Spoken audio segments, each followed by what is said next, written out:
I'll take the easy part. The easy part is what was passed was a general tax. It wasn't a specific tax for fire, for police and fire, public safety services. So it has to be dumped in the general fund. That's where it's put there. Lorena, nonetheless, accounts for it as if it were a separate amount. So when she goes to the Measure U committees and subcommittee, she can pull, this is the revenue we received, this is when we received it, et cetera, et cetera. But in terms of the overall bookkeeping of the city, at the end of the year, it's part of the general fund. He can distinguish between sales tax. All right, I'm going to give this a shot. Sales tax is a specific tax on transactions and sales and goods that for counties and cities is regulated by what's called the Bradley-Burns Uniform Local Sales and Use Tax Law. It's found in the California Revenue and Tax Code in Part 1.5 under Uniform Local Sales and Use Tax. You can find it at Revenue and Taxation Code sections 7,200 through 7,226. If you want me to go into the details of what the sales tax applies to and how it's calculated, that's beyond my legal capacity. I'm not a CPA. I would suggest that your sales tax consultant, Hinderleiter Delamis, come in and provide the council with that information. They can do that far better than I can. However, the other tax, Measure U, is something that was imposed by the city. It's not countywide. It only applies within the city. And that was done also under the Revenue and Taxation Code, but under Part 1.6, Transactions and Use Taxes. And that can be found, there's actually a law called the Transactions and Use Tax Law. Revenue and Taxation Code 7251 through 7279.6. The reason I give you that kind of extraneous detail is to show that they are separate and distinct legal taxes. They're calculated slightly differently, which I really can't give you an easy explanation of, but I bet Hinderleiter Delamis can. Both of those taxes are what are considered general taxes. Those are taxes that can be put to any municipal use. They all come into the city's general fund, and they would have intermingled in the general fund, but for the resolution that the city council adopted, several city council adopted, committing to use the revenue from the transactions and use tax only for public safety purposes. The resolution that we have has quite a long section that details all of the specific items for which Measure U can be used for. So Measure U can be used for almost any of the expenses, the regular operating expenses, salary, overhead, vehicles, things like that for the police and fire department. We cannot use Measure U funds for, say, paying for something in the water department or operating the library or running the finance department. There are certain things in our general fund that can't use those expenditures for. I think that's about as much clarity as I can provide unless you have other specific questions about specific expenditures. No, that's sufficient. I appreciate you walking us through that because I don't know about the other council members, but I have heard from a number of people in the community expressing their opinion about the appropriateness of using Measure U funds to, quote, balance the budget. And I think it's important that that clarification is out there. I have Council Resolution 4703 up on my tablet right now, and under Section 3A, it lays out in detail what you just explained, and I'm not going to read the whole thing, but I'll paraphrase some of it, and it says that it may be expended on any and all regular and special expenses incurred for the operation and the provision of public safety services within the city. And then it goes into mutual aid and automatic aid agreements. And it says including but not limited to wages, benefits, and deferred compensation for police and fire personnel. So I just want to make sure that there is clarity on that people that are concerned about us robbing Measure U funds to balance the budget, we all signed Resolution 4731 committing to adhere to 4703. And at least in my reading of this and my interpretation, doing what is being proposed by the city manager to help offset the deficit, which I think we have an obligation to balance the budget, it's reasonable and allowable within the confines of these two resolutions. If I might. What the resolution has accomplished by taking salary, paying the salaries and stuff out of the general fund is, and not using the Measure U funds, you're in effect bankrupting the general fund. And so we're not balancing the budget using Measure U funds. We're simply restoring back to the general fund the money that was taken that need not be spent from the general fund, apparently could be spent from Measure U itself. And so that's what does it. And so we're not trying to balance the budget. We're trying to put expenditures in their rightful place. And so it was just strange seeing a net effect of the measures that's passed. The net effect is helping to bankrupt the general fund, and it shouldn't work that way. Anyway. Can someone tell me how many years have we been spending in the deficit? Sarah gave me a 2014 planning session that you all had, and that showed deficits clear back to 2010. So.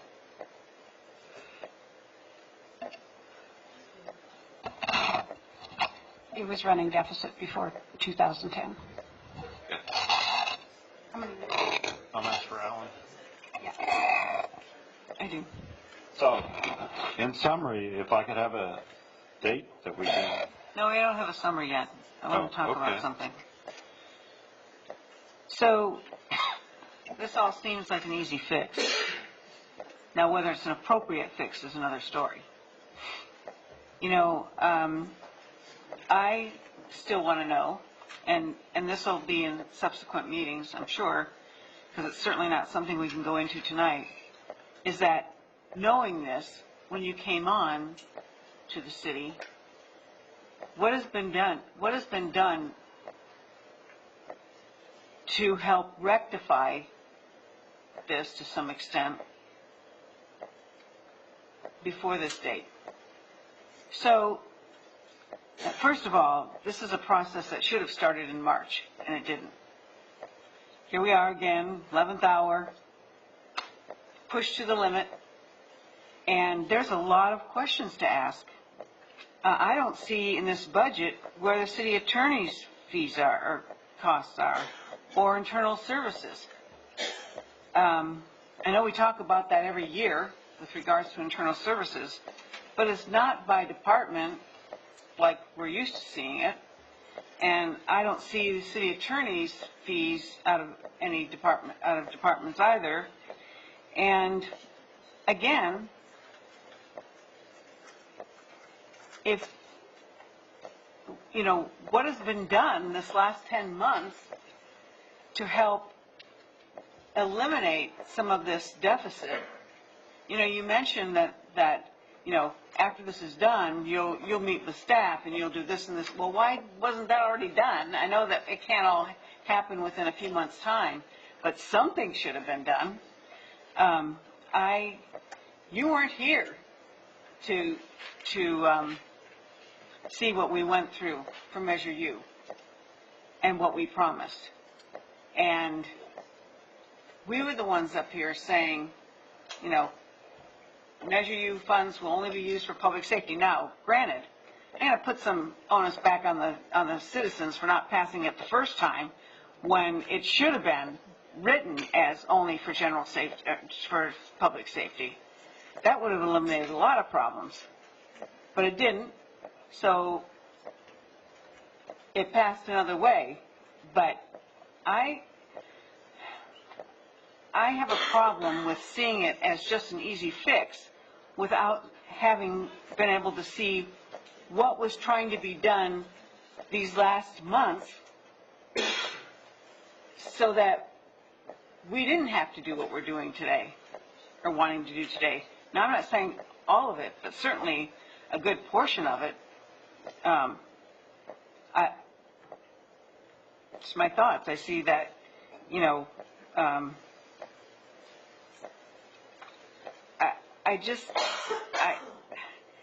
it's almost disgusting to me that the fix is Measure U or bankruptcy.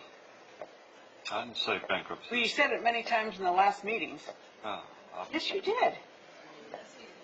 I've never recommended bankruptcy. Well, I'll pull up the tapes.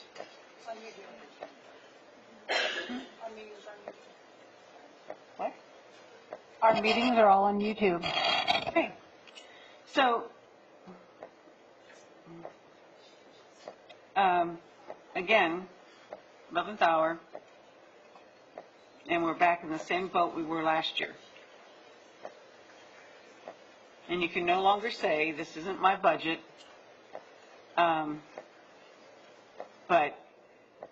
I sure would have liked to seen some things that were things that could have been implemented, or at least some options along the way that could have helped not have a $3.5 million deficit.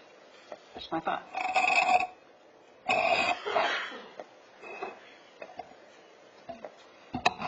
Okay. Several things. Quite frankly, there were promises made to the community and the use of Measure U funds that they would not go for immediate, then employed public safety officers. We made that promise. Some of the questions that I've asked before at meetings that I don't have the answers for is, where are these vacancies? What departments and who are they? And pulling a $1 million number out of the air, I think, is great. I'd like to pull $3.5 million out of the air and just say, okay, we got a balanced budget, because I don't see where that $1 million is backed up with fact on the vacancies. Each time the last 3 meetings, we have 3 different sets of numbers. So, I guess I'm wondering, is next week are we going to have another set? Because the different amounts that come out of our reserves are different each time. It started with $3.5 million, went to $10,000, and now we're up to $800,000. So I think we have a lot of work to do on this. I think we have a lot of looking to do. I'll go back to my other question that I asked a few weeks ago, was, have any of the departments been asked to look at any cost cutting? Zero-based budgeting is something I've bitched about since I got elected, and we've never done it because it takes too much time. Well, zero-based budgeting, you come and justify what you want to spend. Nobody does it. It's time to do that. It's time to look seriously at all of our departments. I'm not just saying just 1 or 2.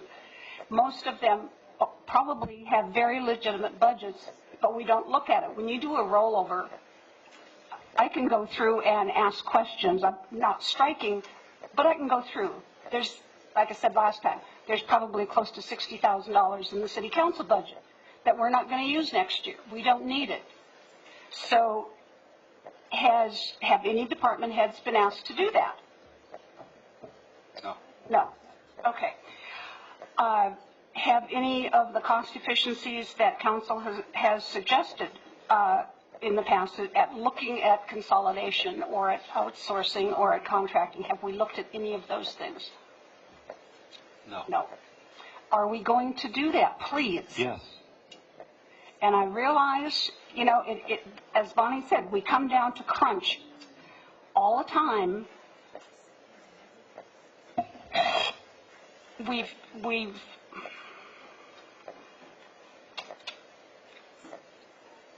you can tell I'm not happy.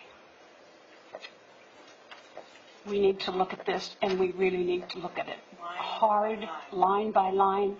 And we made promises to the people about the use of Measure U, and I in no way, shape, or form am prepared to take the rollover from last year or this year and put it into the budget to balance it.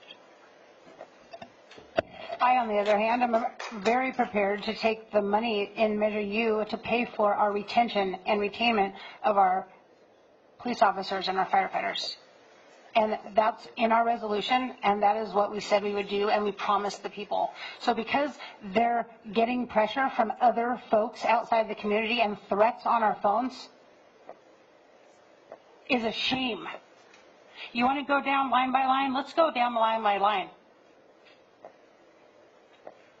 Does anybody want to talk about the overtime in the fire department and the police department? Public safety is over 80% of the money that we spend. And we want to say that he hasn't done anything. He is presenting us with a balanced budget that we haven't had in years. He's a qualified city manager, not us.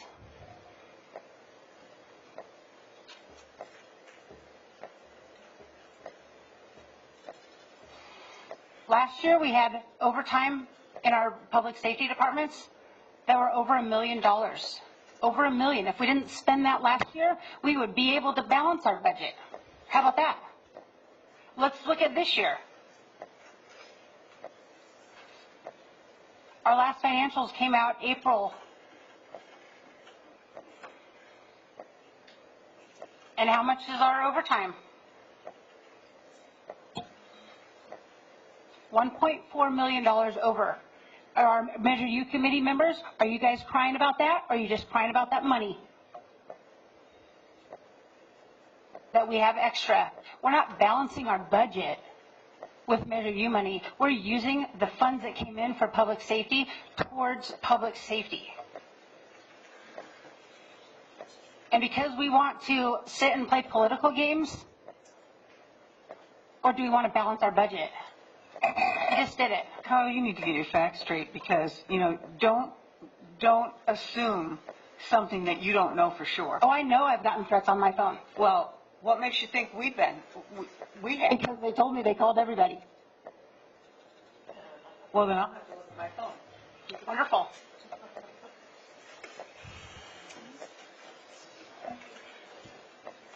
I haven't been threatened, so that's a good thing. Yeah. But my position is this. Threats anybody. My position is this, is that Carly does make a valid point, is that there is a gross amount of overages and overtime. Now, I can say that with getting these positions fully funded, that we should see a drastic reduction in overtime because that's driving our costs up. And is with regards to the headline coming out, Hemet balances its budget on Measure U. The fact of the matter is that if we were to adopt this budget, it would be Measure U money paying for what the Measure U resolution states is hire and retention. If I ask the police chief right now, how many officers would you have hired had the MOU that we signed last year with the Police Officers Association, how many of those officers would he have been able to hire? Chief, do you care to comment on that? But if you don't want to, you don't have to. But I can tell you that from previous conversations, it wouldn't be near the officers that we have today.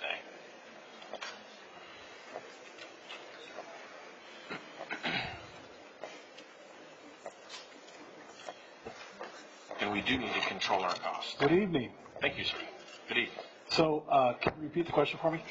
So, had the MOU that was signed that gave raises and made some changes to for our retention of our officers that have been here and stuck it out and put it through the hard times and are still here today, and then the new hires that we hired over the last 12, 15, 16 months, how many of those officers would still be here today?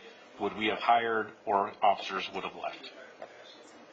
Well, I believe I answered this the last time I was asked it at the last council meeting. So the reality is I really don't know, but I can tell you that paying a competitive wage in the police business and the fire business and public safety in general is extremely crucial right now. In the entire state of California, everyone's hiring. So we're competing with all agencies that are doing that. So without me just taking a wild guess at numbers, I would just, repeat once again that it's crucial that we pay a competitive wage. And with that, the MOU that we had put our officers in the middle of the pack from where they were prior to that at the bottom of the pack? They're not in the middle, but they are at a competitive wage. Thank I you. have one more comment on the overtime. In defense of our police and fire department, our police department has balanced their overtime with salaries not spent, and our fire department is balancing theirs for the upcoming year because the positions have been filled. And I will note that. So we should see a drastic change in our overtime costs, but that alone is 1.4 just for the police department and about 750 for the police department, and then 1.4 is the fire. So it's a huge savings. And so, yes, we are making changes to be more cost effective. And I'd like to comment a little bit about overtime as well. Public safety is a mandate that you staff. And you don't have the luxury of leaving a position vacant. If a patrol officer calls out sick or is injured and can't work, that shift has to be filled. It's not like somebody who, and I don't mean this to demean other types of city employees, but if a clerical person is out sick, that work generally gets picked up when that person comes back to work. So you have the luxury of allowing that person to be out of the office and not filled with overtime. Public safety doesn't have that luxury. There's a minimum staffing mandate that has to be maintained. Our citizens demand it, and it's for safety of the employees as well. The public safety employees' safety is on the line when staffing is a critical issue. So both departments have been working diligently to fill vacancies. And as the chief alluded to, and we've heard Chief Brown say before, the competition is out there, and it's been difficult to fill those positions. As they get filled, you can lose an employee in 2 weeks. They can give you 2 weeks notice and they're gone. And it can take up to 2 years to fill that vacant spot. So what do you do in the meantime? You use overtime. It's unavoidable. So the fact that overtime spikes when you have vacancies, it's not a unique situation, and it's no surprise to me. I had my career in public safety. I know what happens. So when you have those positions filled, they're still in training. They're still on the job training that they go through before they can go out and work solo. So it takes a period of time for that overtime to diminish. It's not going to happen overnight just because you filled the vacancy. So I guess it's important that people understand that dynamic, that a certain amount of overtime is unavoidable, and it'll get better as the positions are filled. Now, what happens downstream of that is you have the retention component.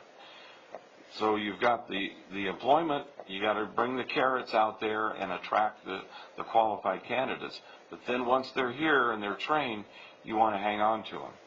And so that's where the retention thing comes into play. So it's an ongoing dynamic, and it's nothing unique to the city of Hemet. Every city, every county, every state agency is going through the same kind of thing. It's just a matter of volume. I would like also to touch on, it's important to note that we've gone many, many years, as other council members have stated, that we've had a budget deficit for many, many years. Under our state audit, budget deficit. Under our state audit, lack of leadership or turnover of leadership. It's been very difficult for our city, and by looking at what this proposal does is it, one, balances our budget for the first time in I don't know how many years. It's using the money specific for public safety that we've all signed in a resolution to do. It's using it for public safety. And if it wasn't for the officers that we had, and we also need to have a sense of stability for all our employees, not just public safety, but for our public works, our water and clerical, and everybody needs a sense of stability. And if our city continues to have the headlines in the red again, or the state auditor says Hemet can't get it together, how is that stability going to be for the rest of every employee here? How's that lack of stability going to create further growth in this city? Get more housing built, get more residents living here, get more people spending more money here, getting more business in this community, that we can raise more money so that maybe eventually all the employees that haven't had raises and had pay cuts over the years can get some money back and get some relief. I think they all deserve it too. But most importantly, the demand for this community over the past 8, 9, 10 years has been, we've seen a deterioration in a quality of life in this community. Part of the problem is the people that live here that constantly complain about it and don't do anything about it. That doesn't help. But yet, our staff, our leadership, our hard workers that work here come here day in and day out to provide for this community. And I think that there's a lot of it, if you look on social media, a lot of lack of respect for the people that live and work here. And that's what's hurting this community. It's going to take this whole community to turn around and get it together to make this community a better place. We need economic development so that we can continue to pay these guys and they can continue to make this place a better place to live for all of us. It's important that the guys that work hard for our city streets, for water department, public works, in the parks, that those guys get recognized also. And until this community starts more economic development, it's not going to happen. And if we continue to get headlines in the press that say, Hemet can't balance their budget, Hemet can't do this, Hemet can't do that, we're going to be on the same road for the next 10 years. And then Measure U will go away, and then what? I think it's important that, making a decision up here for balancing this budget, using Measure U funds for public safety, because there's the big stigma that it's being used for raises. It's being used to retain the officers that were here during the time when their salaries were cut and they were at the bottom of the list as far as where they can go. I was a cop. Russ was a cop. You can go as a police officer in California. You can go to any agency. Why limit yourself to Hemet? People need to want to come here because Hemet's a beautiful community, because the people that live here are amazing, and because this is a great place to live and work and play. I'm going to get off my soapbox now.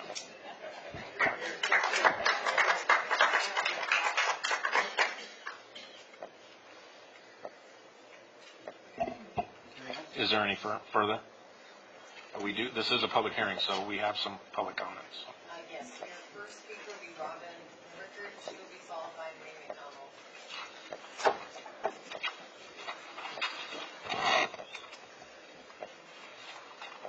Good evening, Mayor and council members. I am a resident of Hemet, and under full disclosure, I need to tell you that I am on the Measure U Oversight Committee. I am here speaking tonight as a resident. I'm going to put that Oversight Committee hat aside, because I can do that. I got on the committee, I'll just let you know, because I do love living here, and I am happy to be here, and I want to contribute to my community. I have no issue right now, after hearing some of the discussion about the finances going to pay the officers or the fire department. I do have an issue with the money being paid for City Hall employees. None of those employees have been hired under Measure U because they aren't for public safety. They aren't firemen and they aren't policemen. The city manager said specifically that there were non-police and fire employees that were going to be compensated from Measure U funds. That's not what Measure U is about. That's not why we wanted 4703 done. So I'm just going to say as a citizen, we work to get this done. We want it done. We want the money to go to the police and the fire department. If you need to deal with employees that work in City Hall, that's not Measure U money. Thank you. Thank you. Do you want to touch on that? She said that they Measure U, well, her as a resident, doesn't want to see any of that money used for employees at City Hall. It's not. We're not proposing that at all. It's just for police and fire, period. That doesn't pay a nickel of my salary or the finance director or Chris's salary or anybody else. It goes for police and fire, period. Marie, Emily Nix. you are.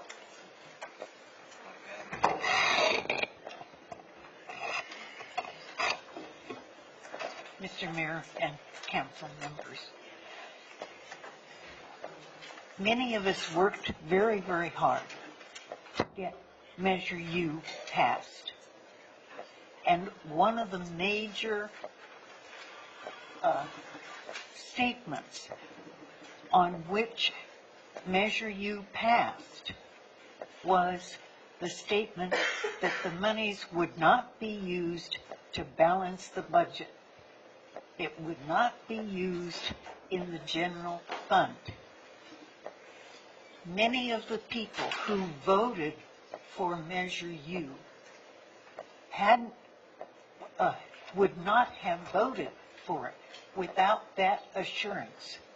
They believed, even though it wasn't a law, they believed us when we said Measure U funds will not be used, will not go into the general fund, will not be used to balance the budget. So I want to stress that because at the core of that is the faith that the residents have or don't have in the administration of this city. And you need to think about that. I want to also mention, Alan, you mentioned 3 different areas of additional revenue. I haven't heard anything about those areas in this report. You also made a great presentation of the city being able to get revenue, being the hub of exterior or outdoor activities. That was a great position that you presented at that workshop.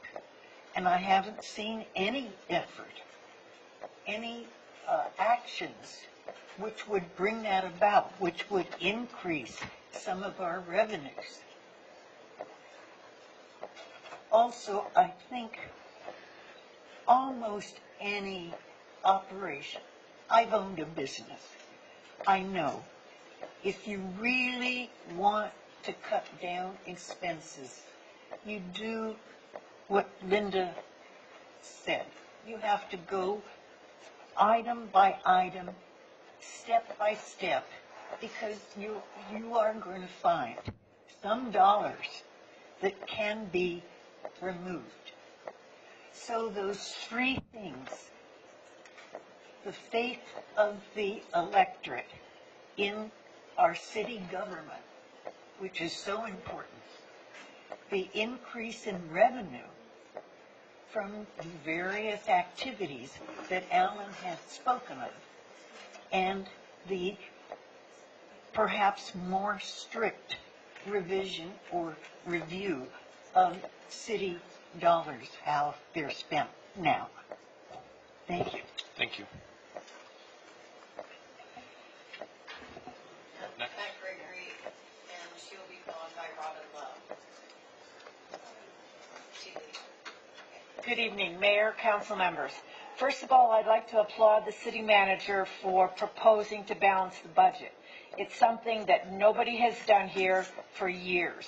And every single one of the council members sitting here last year agreed to balance agreed to pass a budget that was in a deficit. And as a matter of fact, there's a number of council members here who agreed, oh, I'm sorry, I made a mistake. Everyone did not agree, but most of them did. I apologize. But there are other council members who've been sitting here for years and years and years, and they continually pass a budget that is not balanced. We're in a position right now because of a lack of attention to financial detail. Now, Ms. Savage has come up with a suggestion to come up with $400,000 to help balance the budget. I don't see what action has been taken. I have another suggestion. While I was sitting here listening, I took a look at our surrounding cities. Paris has a city attorney budget of $200,000. Temecula, $375,000. Menifee, $375,000. Temecula, $780,000. Murrieta, $600,000. San Jacinto, $600,000. How much do we pay our city attorney? I don't know. Can't look at it in the city budget. If you look at the budget, the city attorney's fees are allocated to the departments. So if you look at every single other city that I just mentioned, you'll see the city attorney and you'll see the city attorney budget. You look at Hemet's budget, there's no city attorney. And my understanding is that the amount is about $1 million.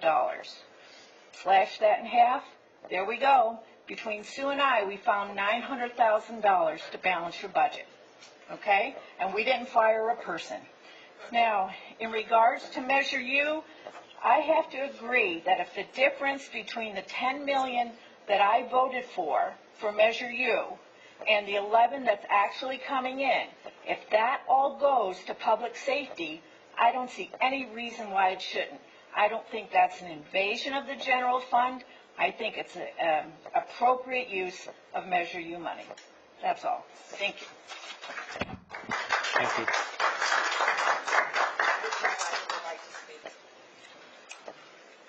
Rich Stevens, sir. Good evening, Rich Piper. I live at Hemet West. Also a Measure U Oversight Committee member. A little bit torn between all this. You know, there's valid points on both sides, but I want to bring back to when Howard Rosenthal and Rob Davis and myself and a lot of other folks were going out to different communities and talking about Measure U after Measure E. The whole premise was we were going to take the police department from 68 to 108. That's what the Measure U funds were going to be used for. Same with the fire department. I'm not sure, it was like 16 or 18, something like that. So we need to make sure that if we're taking money out of Measure U funds, that we still can accomplish the goal that we put our reputations on. We stepped up. We wanted to help the city. We wanted to make sure that we could protect our city and protect it fire-wise. There was a lot of people, and I want to tell you, between Measure E and Measure U, none of your money, I don't think, and I'm not judging, that's not my point. $440,000 was raised from people in our community who believed in what we were doing. We put our reputations and a lot of money on the line to make sure that we could have fire protection and police protection. I'm a little bit torn about the money over $10 million, but I'm adamant about the $10 million that it only goes for new hires over 68. Everything's up for grabs, Measure U money over 68. If you go down under 68 and you go to 60, say you only have 64 police officers, Measure U's not covering those 4. It's over the 68. This is what we went out there for. This is what we promised. This is what we told people for months and months and months. So please, take that into consideration. I think that's important that the people of our community trust. They looked at us as leaders because we were out there putting ourselves out there. I didn't mean to be a leader. I just believed in what we were doing. So that's my 2 cents. Thank you. Thank you, sir. Debbie? Council, I only have 2 things to say. One, Alan, welcome to the city. We have history to discuss. I'm also from the San Bernardino area, and I'm very familiar with these issues. And I just want to remind you, before that resolution was signed, Alan, you're not aware, but the Howard Jarvis Association was very clear in warning the city that it's a general fund budget. That's the difference. It was not Measure E. It was not a special tax. So you're looking at a pending lawsuit come. I just want to remind you of that. Thank you. Thank you. Any others? Sarah? Okay. Back to the council. Anybody want to comment?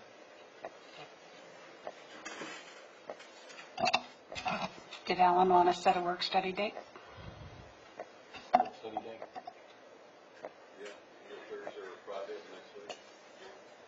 21st or the 22nd? Thursday, we're all at Morongo for WRCOG dinner.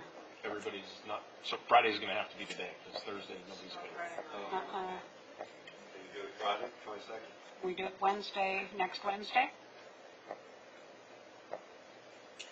For me, it'll have to be in the afternoon. Can we get it done in 7 days? Or... We can do our best. Okay. We can do Wednesday if you want. Wednesday or Friday. 5 o'clock?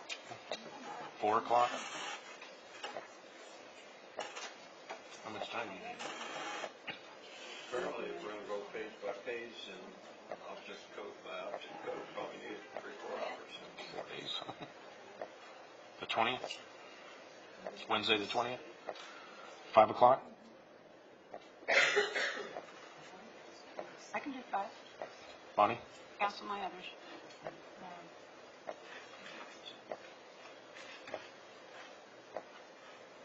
Russ? All right. We all do that, don't we? They're checking their calendars for the time.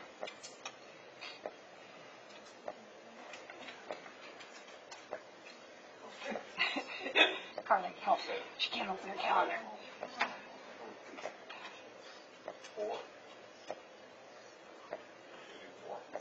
4 o'clock? I'm good with 4. Bonnie? Depends on what time Bonnie gets off work. I can be here by 4:30.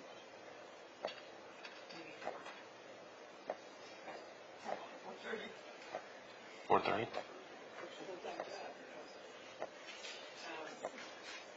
Carly, 4:30?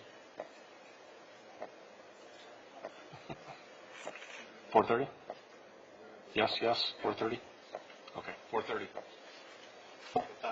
4:30. Wednesday the 20th. Yes, it is. Wednesday the 20th. It'll be right here.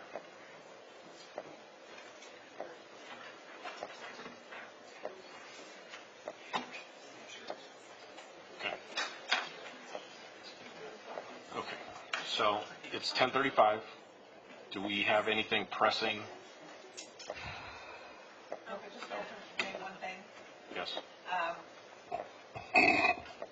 On June 27th, Wednesday, June 27th, we'll have our first feasibility study input meeting for the Hemet Skate Park. And that's an open meeting at the Hemet Library.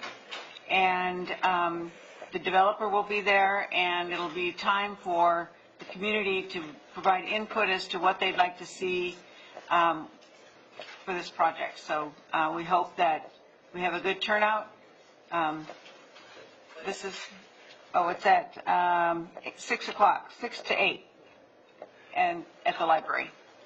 So I hope I'll come and tell other people to come. just one announcement, and that is that the summer reading program starts tomorrow at the library, and they will also be starting the free lunch program from Wednesday to Friday at the library. That is not paid for by the city. It is paid for an agreement between Hemet Unified and somebody else. HUD. Is it HUD program? Hemet Unified. Anyway, summer reading program does start tomorrow. Bring your kids and bring your teenagers and bring yourself. Harlan? Any ad hoc that needs to pressing? There was a question about the median, 74 median. We do have a letter response to the letter that we received from Caltrans. We're making some minor corrections to it. We should have it tomorrow, and then we will be able to get that put out and get that sent out. So we're making corrections to that response letter to Caltrans. So that's where we're at right now.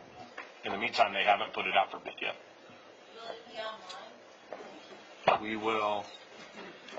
We'll work on that. Once we get it sent out, it will become public. It will be, once we send it out.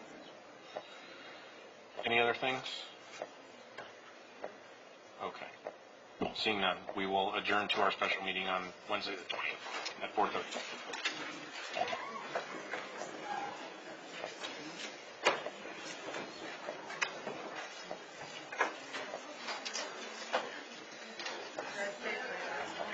Yes.